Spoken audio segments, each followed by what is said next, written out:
Hi, my name is Derek, Rosemary's Oasis.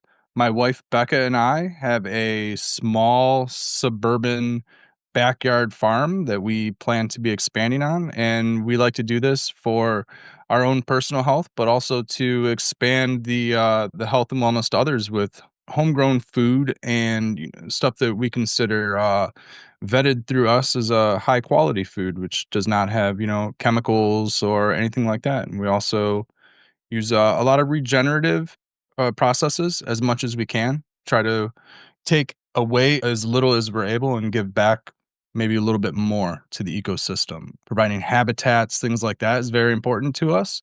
And I might say us a couple times because I do consider it a co-effort between her and I. I'm very fortunate that we're both into the hobby and or profession and lifestyle.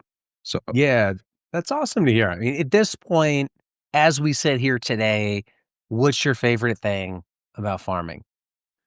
my favorite thing about farming is the life that it brings, the diversity that it brings within that life, and the ability to sustain, the ability to provide sustenance, closing loops.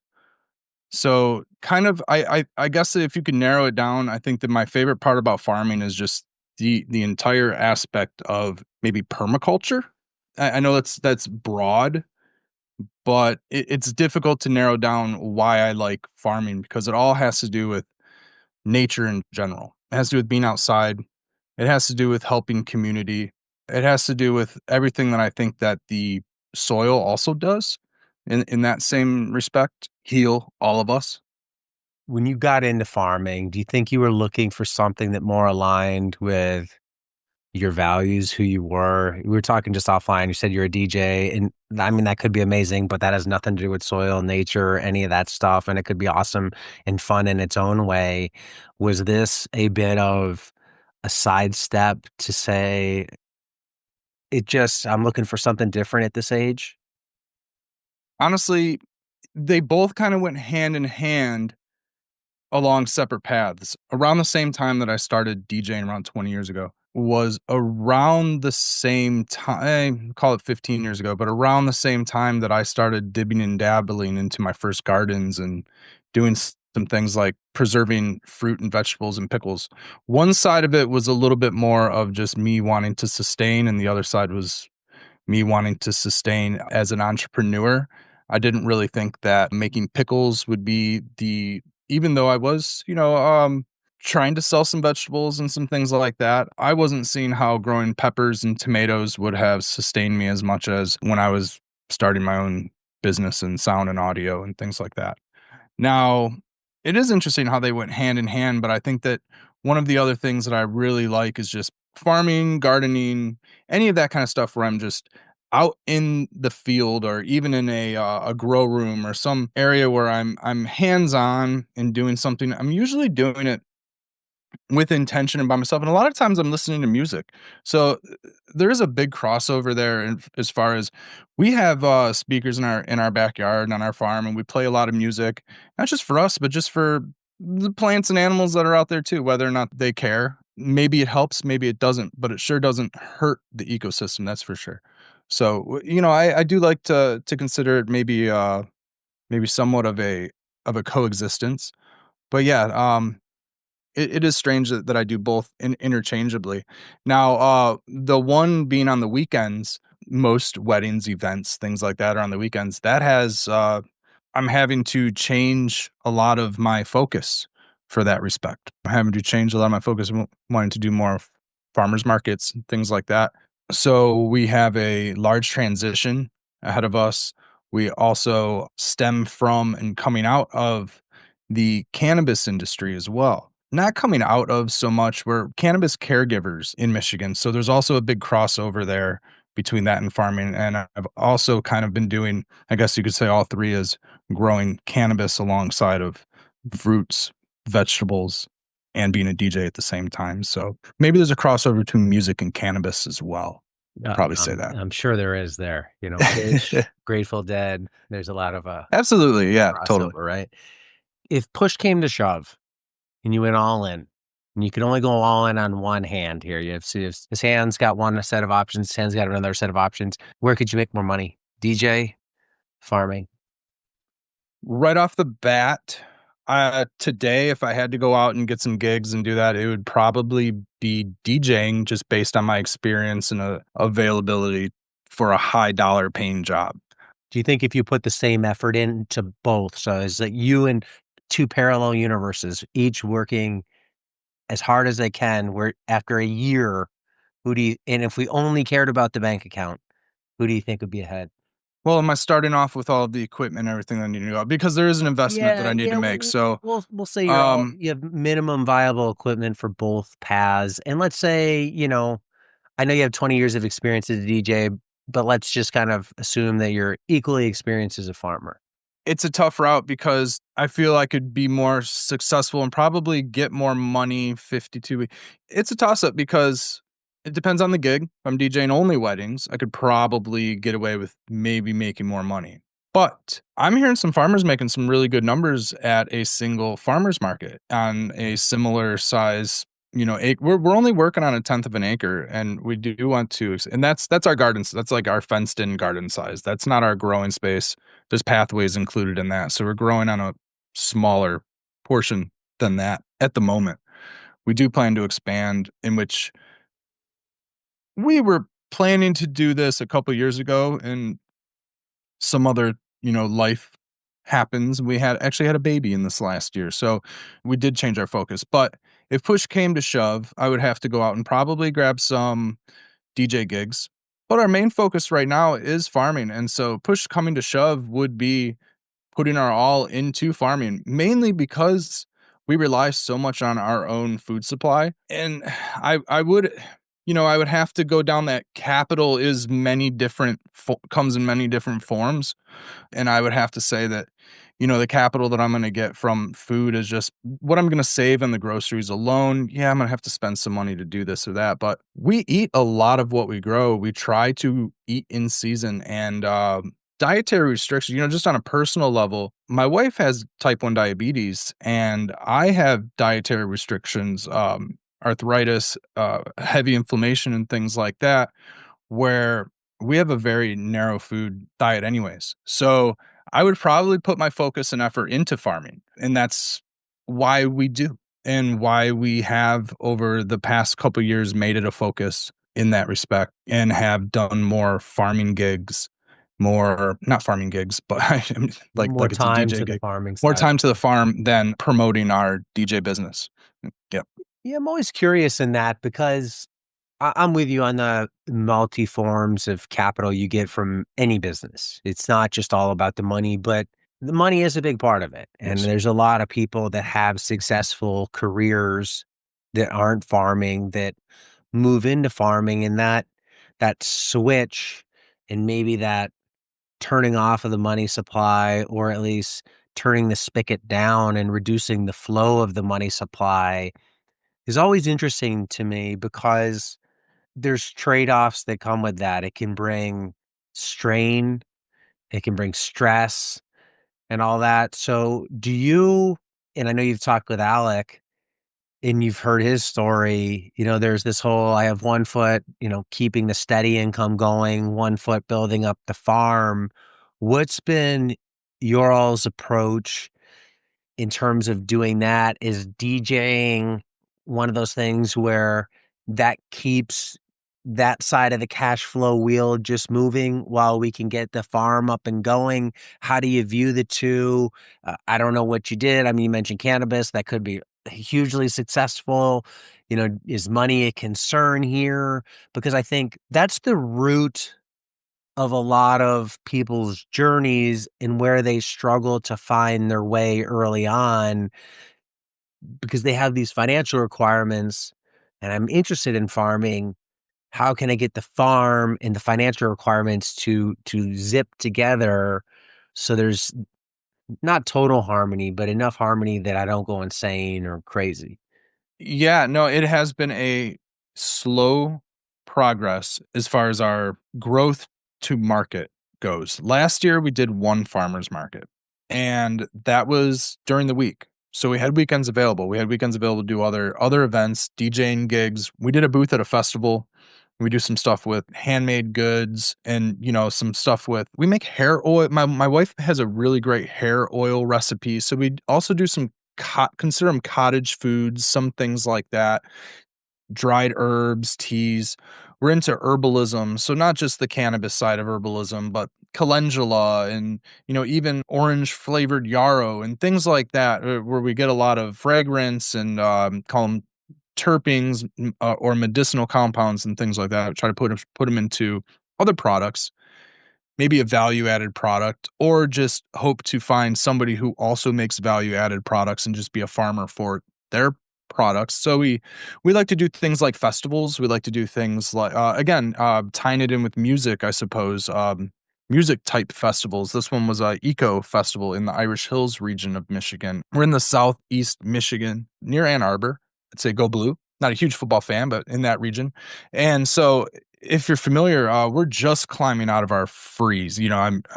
Pots are still kind of frozen to the ground. So we do need the supplemental income to get into this into the season. So, hoping that there's, a birthday party that I can DJ or an event or a wedding or something like that. But also on the cannabis side, we do consultations.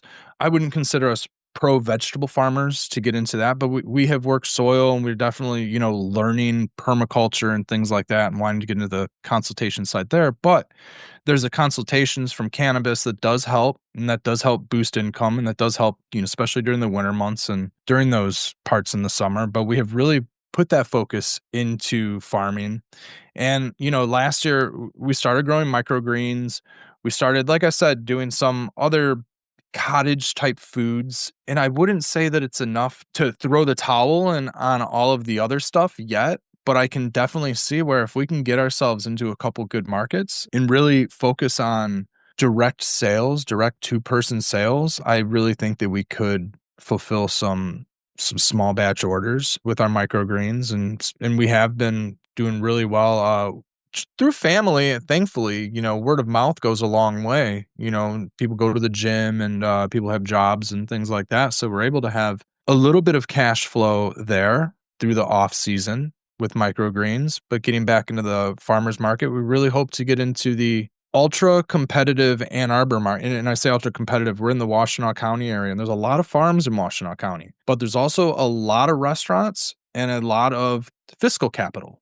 So Ann Arbor is a great place to be a farmer, in my opinion, and especially a small farmer. There's a lot of people that want to support small anything, which is really nice, especially the food side of it, because we really want to give back to that side of life, to the life side of life, to the holistic side of life. Coming from the cannabis side, we see a lot of people who use cannabis as medicine, and we see how valuable plants can be to people's lives.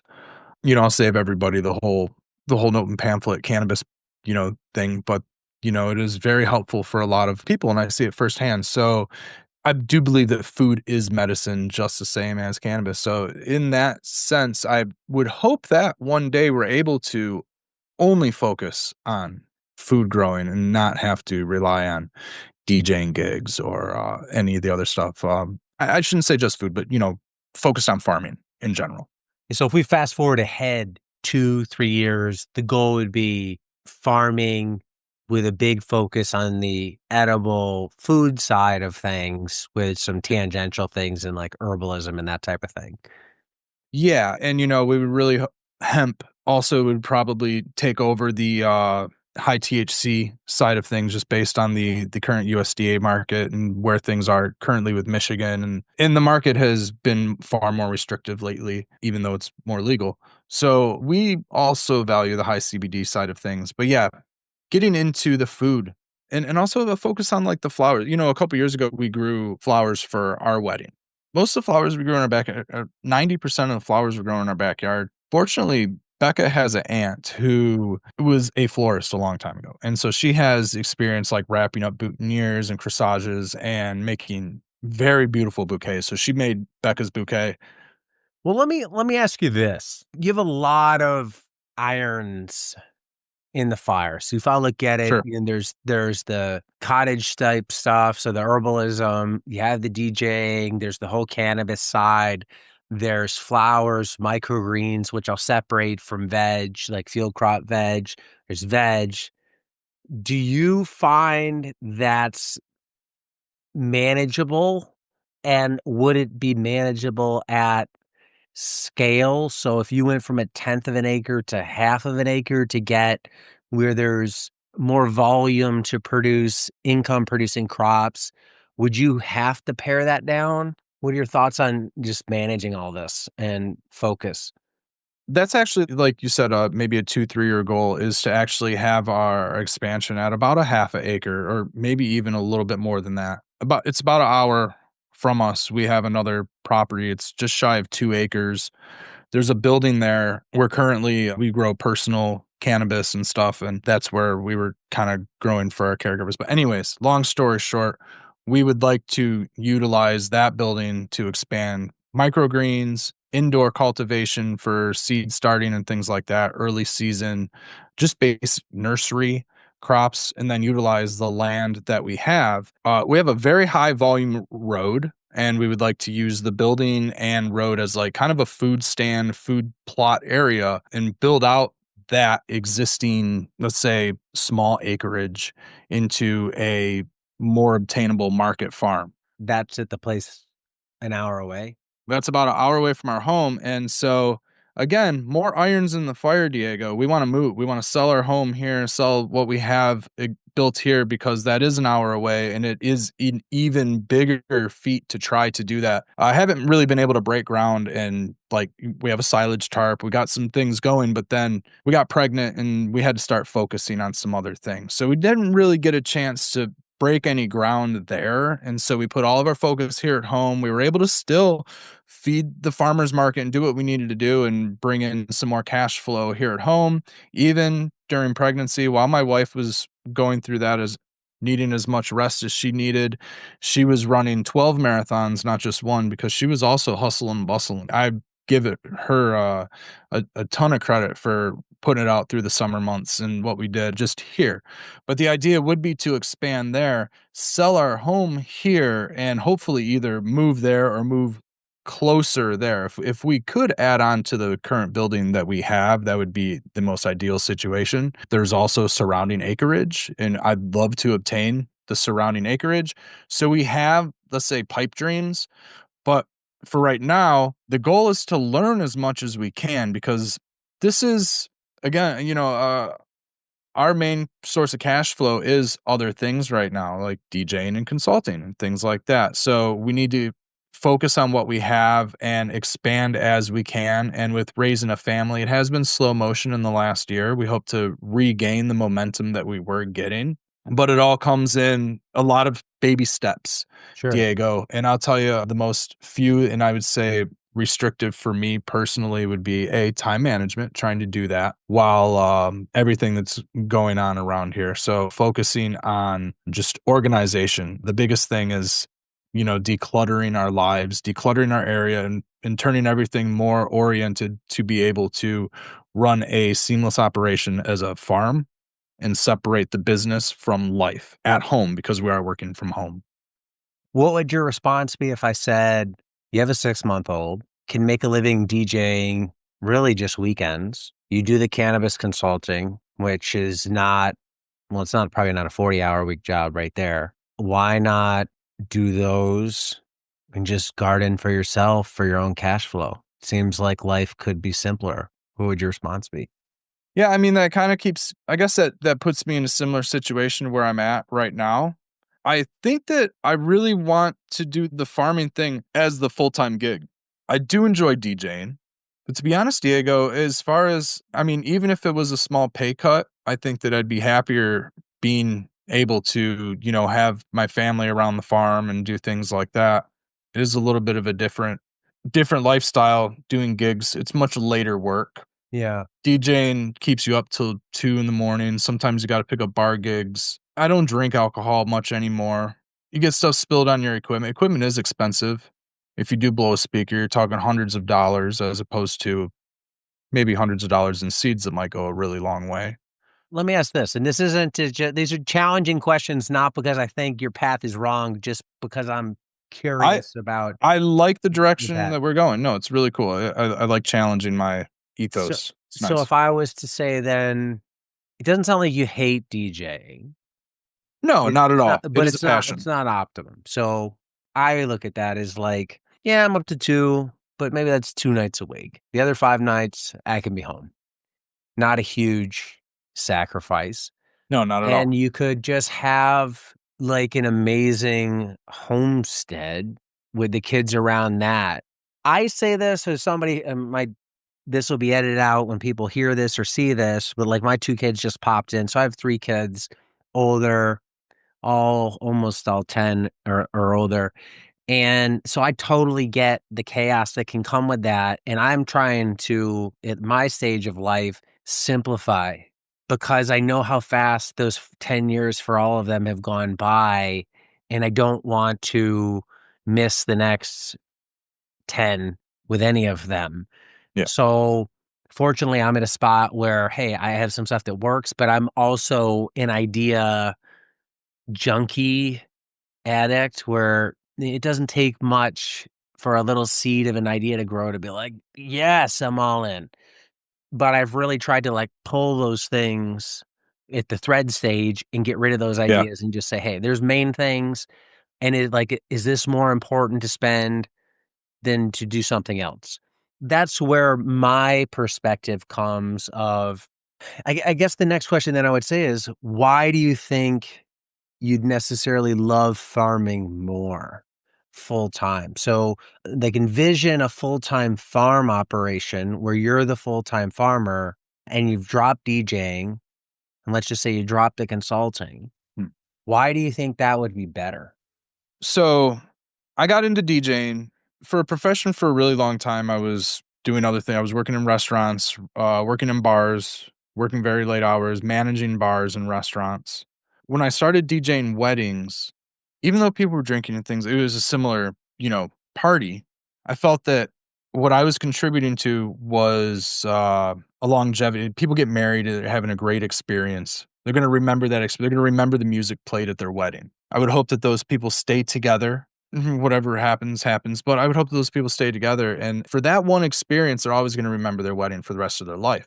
Be a DJ is an amazing thing. And I felt that that was more rewarding than my prior career working in bars. I felt rewarded fiscally. I always feel rewarded whenever I do some work and I get paid, I feel rewarded. But there's, aside from a pat on the shoulder that your boss can give you or your buddy can give you, I find that I want to contribute to something good, something in society that's good. And my hard work, my labor, my sweat, my tears, my ethics, anything that you want to call that, I found a better feeling of being DJing weddings. And that was great.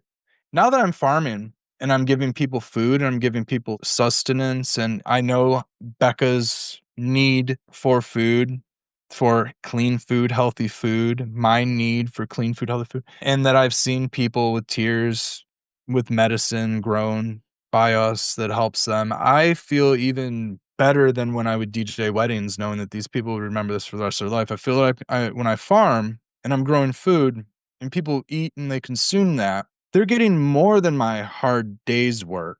They're getting months, years. You're getting years of knowledge from a DJ, but if you're getting blood, sweat, and tears, you're getting a lot more than the knowledge that you're putting into it. You get that from every profession, from every service that gives to you. But for some reason with farming, I've gotten more fulfillment internally.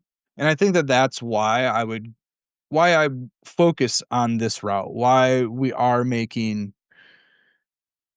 some dog legs, some left turns, whether it be financially. And, we try to put as much of the crossover as we can, taking what we know from cannabis, taking what supplies we have there, utilizing those into food production, even though I'm talking about hydroponics. Now I'm dealing with food and we only do, organics. So we don't spray anything. We deal with permaculture and now we have chickens, but there's also the aspect of I'm not the only one running the ship. My wife and I. It's now my wife, our daughter and I, and our dog Ruben. So there's lots and it's our families. And I feel that our family unit, that's grandparents, everybody comes out, they'll get a lot more fulfillment being able to come out to the farm. I don't know. I see a greater future. If we go beyond the 2, 3 years, Diego, in the dream comes true. I just see a brighter family unit. And even though I do see that being able to kick ass on the weekends, that also does take me away on the weekends, every weekend. And that was the other hard thing that I did learn, that I have learned DJing, is in the summertime being cooped up every single weekend when everybody's got an event going on the weekends. You start missing birthday parties, you start missing graduation parties, you start missing everything. And I know that that's going to happen with farming, but I've also learned that farmers markets happen really early, and a lot of events and family gatherings usually happen more late. So I can try to duplicate. But anyway, without going too deep into left field off of that, I think that that's a good roundabout on why we would focus our attention into this. Yeah, I get where you're coming from, and I think you've thought a lot about it, and I think that's important because some people don't maybe fully understand why. They think it's cool, it looks amazing, they fall in love with the aesthetic or the idea, but they're not maybe prepared to take the journey and the sacrifices that it takes to get to that idealistic vision. And usually when you get to the idealistic vision, it's not quite as idealistic as you first pictured. It's like, yeah, I don't know, the TV show nailed it or the toy commercial, and it looks awesome. And then you bring the toy home and you play with it for the first time and you're like, man, it looks so awesome in the commercial. And now I got this, and it's not anywhere near the same. Not to say that it's bad, but it just doesn't always match up, and I think a lot of people, that's why farming's tough. For one, if I scaled things out compared to other businesses, not maybe the most lucrative business, it's not the worst business, but it's not the best. You know, you're not gonna sell a farm for $10 million or $100 million in a few years, but you can make a decent living. Uh, so there's the financial incentive to do it to some extent. But then that all-encompassing work, the Saturdays, like you said, which are hard, I know for some people just to commit to, because a lot of farmers markets are on Saturdays. One thing you mentioned earlier, Ann Arbor, you said the county name, I'll never be able to repronounce that. Yeah, Washtenaw County. Yeah. Washtenaw. Okay. Crowded market. This is a challenge for a lot of farmers. Hey, there's other market gardeners, other big farms, other farms in my area. How do I compete? When you look at your local region, you're a pin on the map, there's a radius around it, a whole bunch of farms in there. What's your plan to try and carve out your own little slice of the market that can be big enough to matter? It's one thing to sell a few $100 of microgreens a week or a few $100 of veg. It's really nothing at the end of the day, not going to change anybody's life. We need to be able to do thousands of dollars a week or month to really make this work. So in a crowded market at this stage, I don't know how deep you are into looking at this, but how do you carve out that slice? Well, a lot of it is we're hoping that just our own personal narrative, we're able to carve out that slice. We're hoping that we can just have our own unique background. And I know that that's a long shot, but social media wise, we're hoping to we've been putting a lot of attention into Instagram specifically, a little bit on YouTube. We want to have transparency. Something that you don't normally see with a lot of products is where the products are coming from. So anyone's able to tune in onto any of our social media and actually view our farm, see where the food's actually coming from.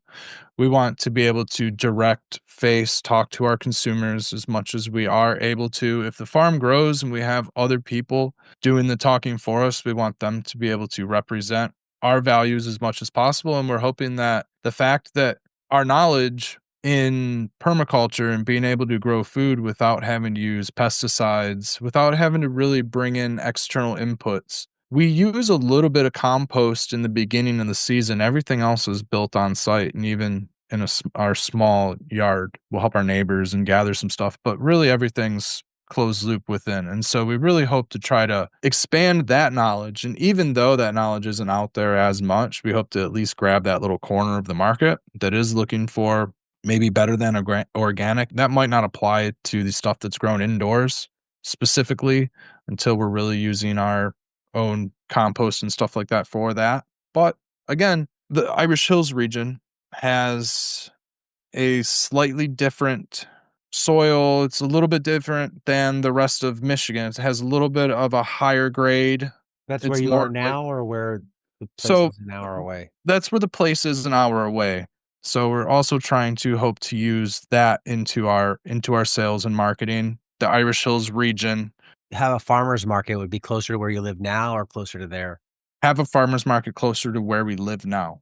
I would Would, say soil farming, water table, lifestyle, some stuff like that. We're in like a peri-urban, kind of dense metropolis where we are. If you go to the edge of our subdivision, there's a cornfield, but at the other edge of our subdivision, there's like a downtown, and then it like really gets into metropolis. And is there enough people to sell right there?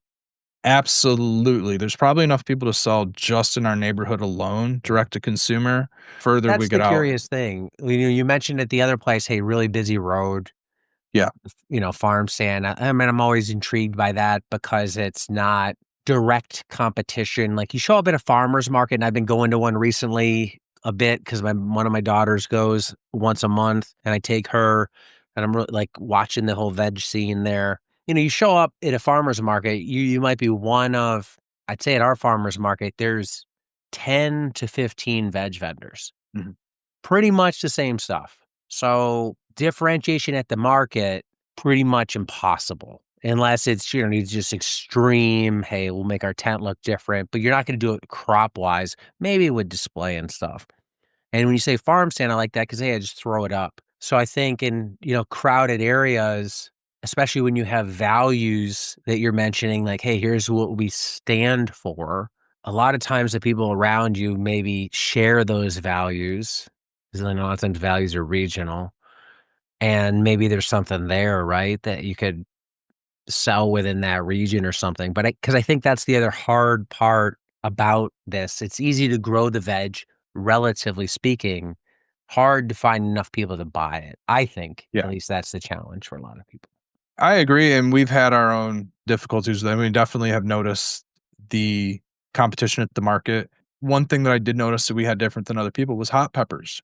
Not a lot of people want hot peppers. It's gonna take, and I'm not gonna say that they're gonna sell, but if one person came through and they wanted all of our hot peppers, well, I would hope that one person wanted to come through. We did sell some hot peppers, but I did notice that the other vendors, nobody else had them. And maybe they don't have them because nobody buys them, but the market that we did last year is a terrible example to get any kind of statistics from because there's construction going on, and I don't think that they had the type of foot traffic that they would normally. And this construction lasted all summer. Michigan is going under a lot of construction on the roads, and Well, that there's was two one of seasons, them. right, in the Northeast, isn't it? Like construction and non-construction. It's it. That's it. I'd say the not construction is January when the ground's really frozen, and otherwise it's the construction season. So I think the orange beryl is our state bird now, yeah.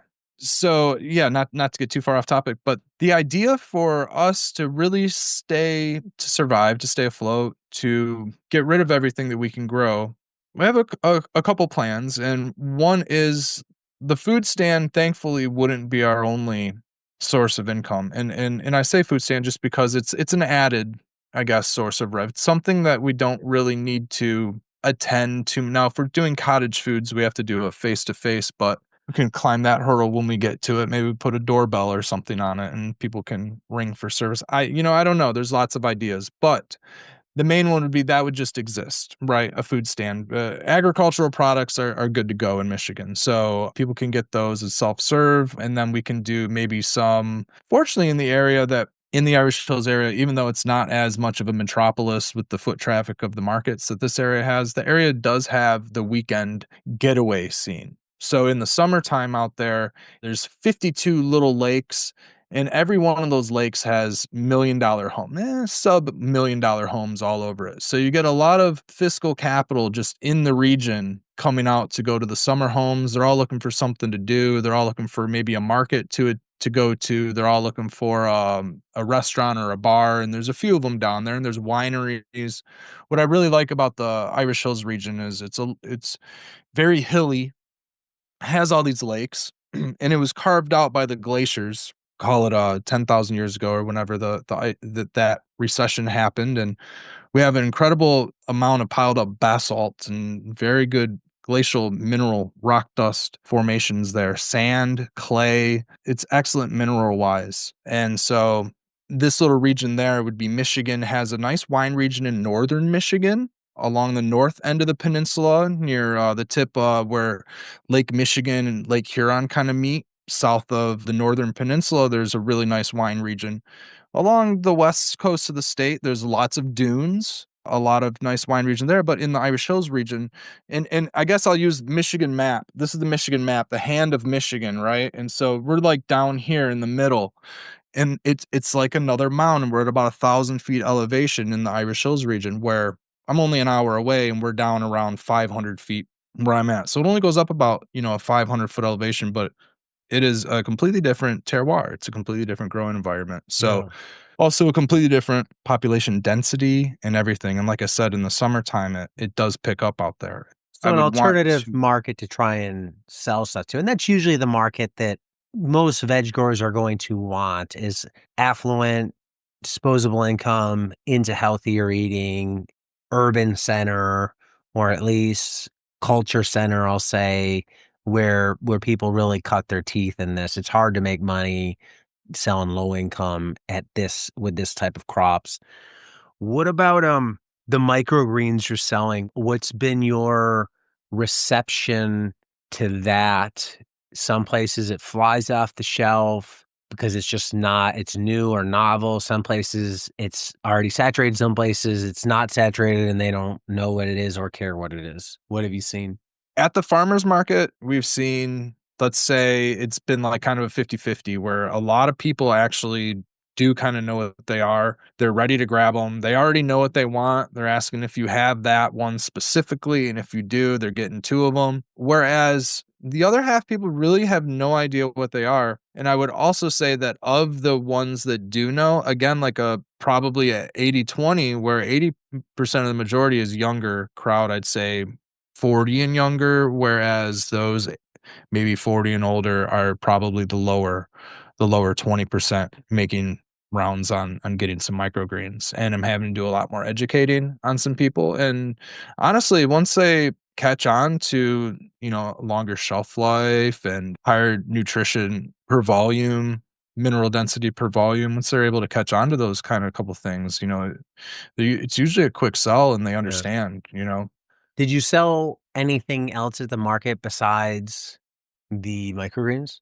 Yeah, we bring peppers to the market. We bring our oils, tinctures, teas, dried herbs, teas, and also in the same kind of microgreens container type thing, we also did some like fresh herb teas. So some things like lemon basil or strawberry leaves, raspberry leaves, maybe mint with strawberry leaf, maybe a fresh tea blend with some calendula flowers, also edible flowers, things like that. And believe it or not, some sorrel flowers.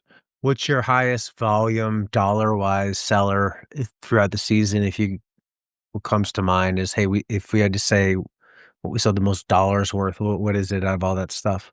Out of all that stuff, I would say the microgreens Yeah. were the highest dollar. And, we were doing peppers like 2 for $1 for spices, and like bigger peppers, we were doing like maybe $1 a piece or something like that. Off the top of my head, I think there was somewhere in that range. And it was competitive to what the other vendors were selling. We are not certified organic. We do all that we can do to be organic. We don't spray anything. We don't source anything with chemicals in it. The stuff that we do use, we try to use our best judgment when we do so. So When you that's say a that, conversation. do you think it matters? That's a conversation we have with some people that does matter with. and they do trust our judgment. And a lot of it is, we're able to say, you can, you know, come to our farm, you can follow us on the social media and check it out, or, you can stop by and within reason, right? We kind of make some, I hate to say it, sometimes we'll make some judgments and say, yeah, if we know you and you've been coming around, you want to come by, we can show you this is our home. But if we had a bigger farm and it was just a Yeah. farm, it'd be something we would love to open it to the public type of a thing. Do you think you could I'm not saying you want to. Do you think you could do just microgreens? With the right market, I think that our experience with cannabis, growing indoors, turning over crop, growing vertically, dealing with indoor environments, conditions, problems with the sanitary issues. Yeah, I think that microgreens, we could solely do microgreens with our experience. I think Would that it you would work. wanna do that? No, I don't think so. If it was working the money wise and that was like, let's change the conversation and drop the DJing, but say it was microgreens in place of DJing. Yeah. And I was just, doing a little homesteading farming during the week and whatever on the side. And I was just selling microgreens. Yeah, I could do that for a complete living and let go of I would maintain and work on my garden and have the family garden time and stuff like that. But I would definitely scale it, probably keep the scale we're at. It's one of the options that you have, right? It's a card in the deck Yeah. to play. And I'd say that that's probably another reason we haven't gone all in on expanding in-ground production. I'd like to really max out production that we have currently. Make sure that all of our soil is being completely, we let a lot of random stuff grow so that we have biomass for compost and things like that, but that could be profitable crops. We conserve a lot of space for pollinator style garden, maybe hedgerows, something like that for habitat. Take a lot of space for cold composting, as well as we have some hot composting piles because we do have chickens. But we do some cold composting too, and we do a lot of no-till techniques. So there's a lot of that I need to change habits thing to really get into turning over beds properly. So for example, Diego, last year was a good year that I just let a lot of perennials go in a lot of the beds. So you wouldn't really be able to run a Jang cedar down those beds because there was a random lavender plant in the middle of the bed, or just some yarrow that self-seeded, or something that now I'm digging up and moving. I have a really hard time just stomping those things down and turning them over and getting rid of them. I like to up pot them, move them, use them botanically as just a hobbyist. So I guess that's just kind of like separation of, again, life and Right. business, right? Well, what do you think given that? I mean, you just have it seems like you have a lot going on to me, like, as I hear that between the business and, like, the ideologies, and I don't think that that's bad, but I think that if you're not careful, that could pose a challenge. And so I think one thing you're gonna find yourself potentially having to do is you have all this stuff laid out in front of you. Like, you just imagine their boxes right on a sheet of paper, a grid, and it's like, okay, get rid of like I'm crossing that one off. I'm crossing that one off. I'm crossing that one off, or a list or whatever. And I'm left with these things because I think that's gonna be your thing, just if it's crowded market, already tough. 6-month-old, already tough. Smaller land base, already tough. You have the other land, but that's an hour away. It might as well be 10 hours away because an hour is a long ways. So, I think it if I was you, this is unsolicited advice, sorry. It's like, "Hey, here are my sweet spots." I wanna dedicate time to this, and I think that's gonna be your challenge, but, I mean, like, when you look ahead to this year, what's the goal at the end of the year? If we're talking on December 31st and look back, what would you wanna say you've done relative to the farm? So forget DJing, forget the cannabis side, just the farm side. What would you wanna say, "Hey, here's what I've done in the next" it's March, what is so you have 9 months left. I would say that I would want to have succeeded in planting everything out with the areas that we've created for annual production to keep in production with annuals, really learn crop rotation, keep things planted, stay on schedule with seeding appropriate times, not putting things that I know are going to take up too much space in a space that should be rotated properly. For example, throwing a zucchini somewhere that I could probably get better utility from lettuce or radishes or something, and then really focus on those in practice. Again, permaculture and growing a lot of just growing stuff has really been my background, Diego. So I'm really trying to focus, and like you said, there is a lot going on, and that's because my focus has been business forever and other things, and now it's coming into farming. But farming, growing stuff has been a hobby for so long, right? So there's this hobby side of me that does need to kind of like, okay, let's take the back seat. Let's use what we know. What I know about permaculture, what I know about some things. Maybe I keep some hedgerows for habitat, but I eliminate some perennials for annuals. And so the microgreens thing is kind of an extra, just I have the grow lights, I have the shelves. I already use them for plant production. So rather than leaving them dormant, I utilize them throughout the season. I would imagine too, you guys have winter, right? So Yeah, so that's been a big one trying to jump off in the winter time. And I would say if I was to pick one, like I said, if I was to pick one, I would definitely pick the microgreen side because I'm able to do that in the winter a little bit easier than being outside in the cold and trying to ensure all the hoops aren't being destroyed by snow and everything, multiple layers if that's going to work, if I'm able to get a successful crop. Our compost wouldn't still like there's compost piles that I can't stick a fork into still. yeah. So, it's still pretty well frozen out there. So, being able to have stuff going throughout the winter, stuff indoors is a nice benefit, but also utilize those growing. So I haven't really invested anything into microgreens, fortunately, except for some seed cost. I haven't really invested much into it. I bought some trays, the thin bootstrap farmer trays. The racks we kind of already had for seed production for vegetables and stuff like that. You're repurposing what you can. We're repurposing as much as we are able to. We did invest a little bit into some racks and like some lights just for the overall starting seeds of things. And this is kind of like before we go and buy 4 racks, 8 racks, or 10 racks and move it into the garage or move it out into Irish Hills and ensure that that gets ran properly. We're trying to find the market.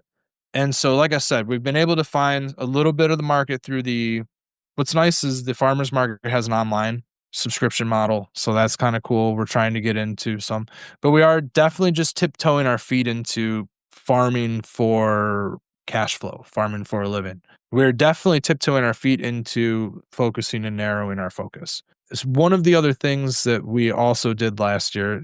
Diego, I'm going to blow your mind when I add one more thing to the pot is growing plants because we did a plant sale last year. And so our plant sale is just another thing onto this. And I'd say, to be honest, what brought in the most cash flow last year, as far as the farm goes, is our plant sale.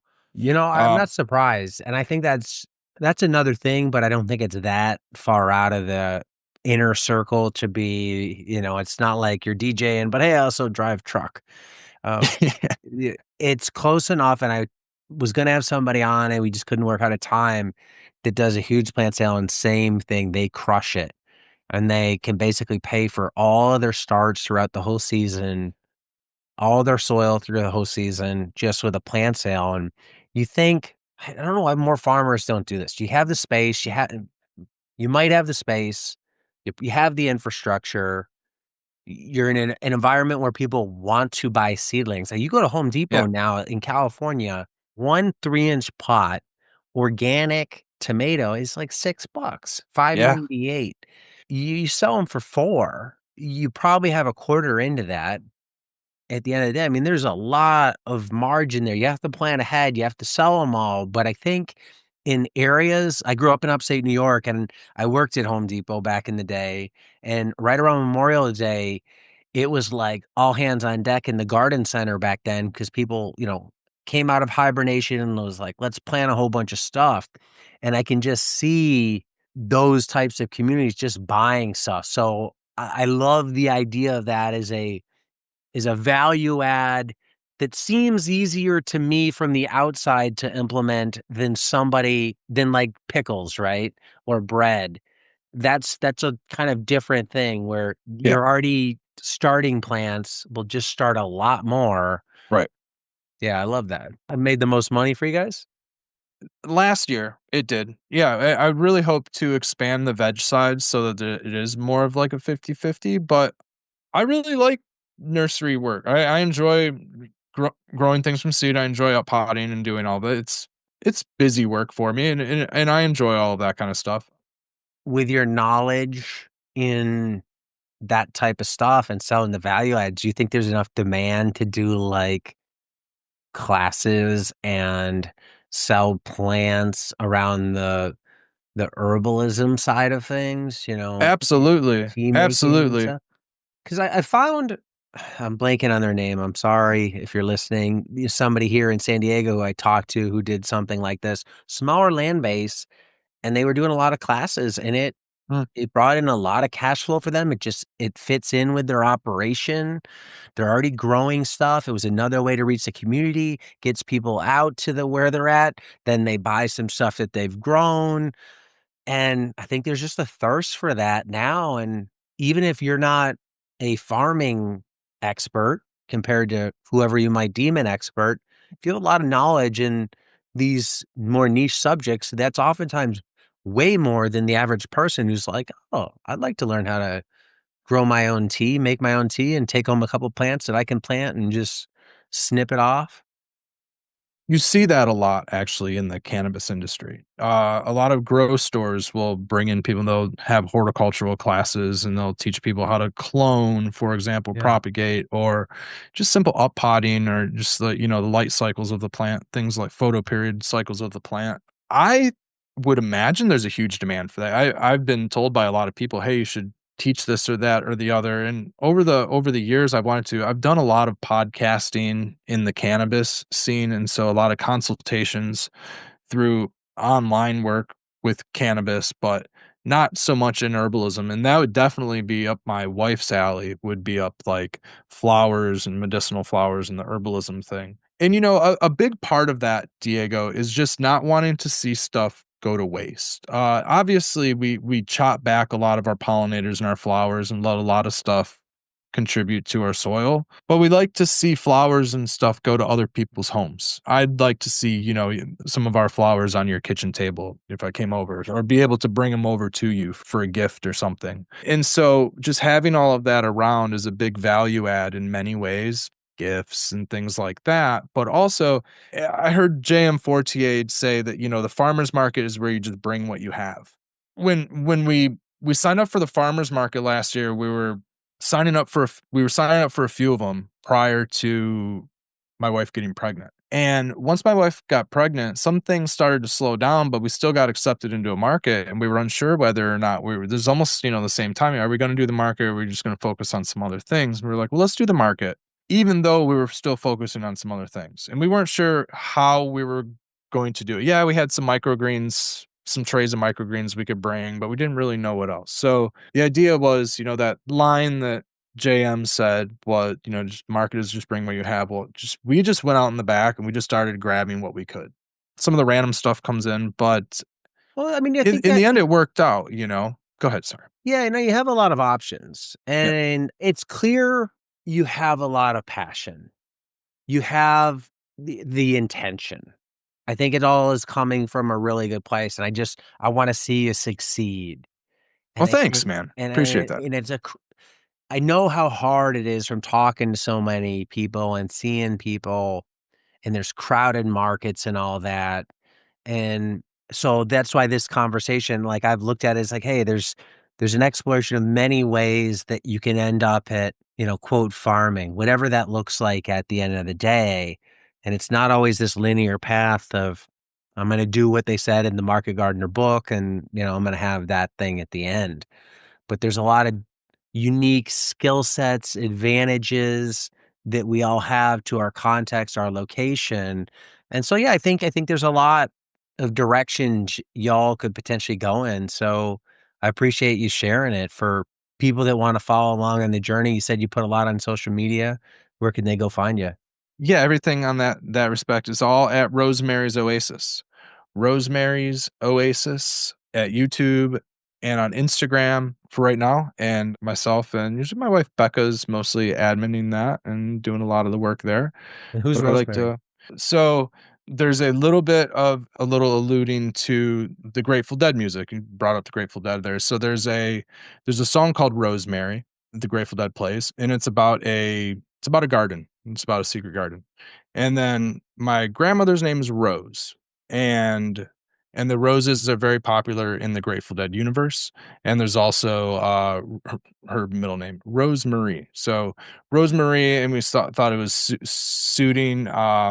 And then also just a couple of music geeks who enjoy jam bands. Yeah, no, I Yeah. love the idea of it, and it's also got the herbal, tie-in too, so people can. And that's what a little bit of it was. We actually had an artist do a logo for us, and she did a homage to the Grateful Dead and did the font in, like, the Grateful Dead font and stuff for us. So it all kinda, like, slowly worked out. It wasn't really intended any way that, but it just kinda happened, so we'll just go with it. But anyways, yeah, we're in Southeast Michigan, family oriented, and we're just, practicing herbalism and mindfulness here and trying to spread what we grow out to others. So I really appreciate your feedback today, Diego. I can't wait to just continue to grow and honestly narrow down the focus, see where we are able to end up in the future and have that conversation again and see where things land. So I really appreciate you, Diego. Yeah, no, thanks for coming on, Derek, and don't lose the passion, don't lose the drive. It's that and people like you that is what I love about the space. It's not people in it for the wrong reasons. I think you're in it for all the right reasons, so I wish you Well, the best thanks, of man. success. Thanks I for really do appreciate that.